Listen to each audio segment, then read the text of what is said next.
हे डाकू डाकू डाकू हरामखोर।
डाकू डाकू हरामखोर।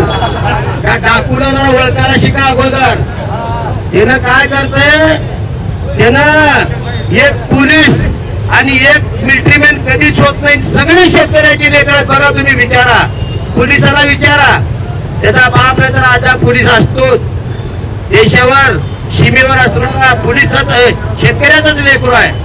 काही काळजी करू नका, पोलीस विचारणं त्यांचं काम आहे, त्यांचं काम त्यांनी करू द्या, आपलं काम आपण करू। सगळ्या गावचे आलेत का? यालेत अजून कुठले याचे का?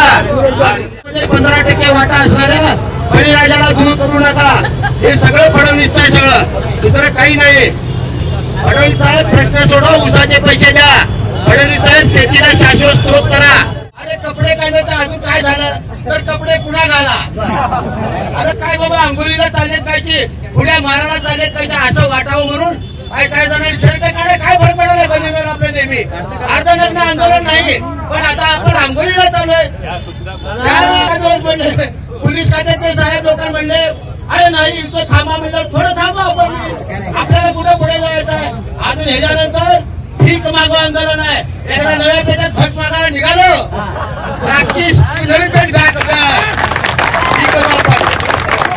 म्हणून म्हणतो की आंदोलन करताना सगळ्यात महत्वाची गोष्ट आहे, काय नॉर्मल खराब होता कामा नये।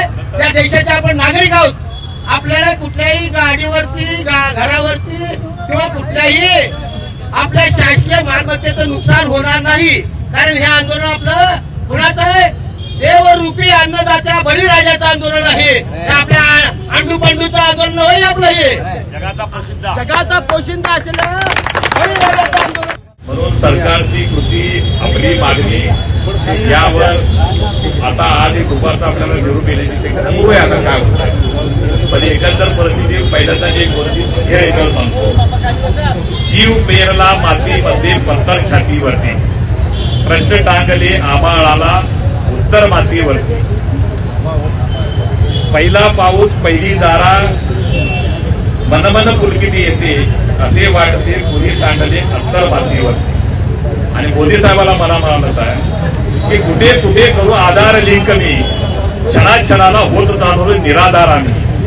कुठे कुठे करू मोदीजी आधार लिंक मी, क्षणाक्षणाला होत चाललो निराधार मी। मग आता शेतकऱ्याला निराधार करायचं का शेतकऱ्याला आधार द्यायचा, आता हे मायबाप सरकारने ठरवलं पाहिजे। सरकारच्या साधी मागणी आहे की पेच निर्माण झालाय, तुम्ही हस्तक्षेप केलं तर हे पेच सुटू शकणार आहे। म्हणून राज्याचे मुख्यमंत्री आदरणीय देवेंद्रजी फडणवीस साहेबांना माझी विनंती आहे, तुम्ही मायबाप सरकार आहे, आम्ही तुमचे लेकरं, हे लेकरं 17 दिवसापासून या ठिकाणी उन्हातानात बसलेत, शेताकडचं कामधंदा सोडले।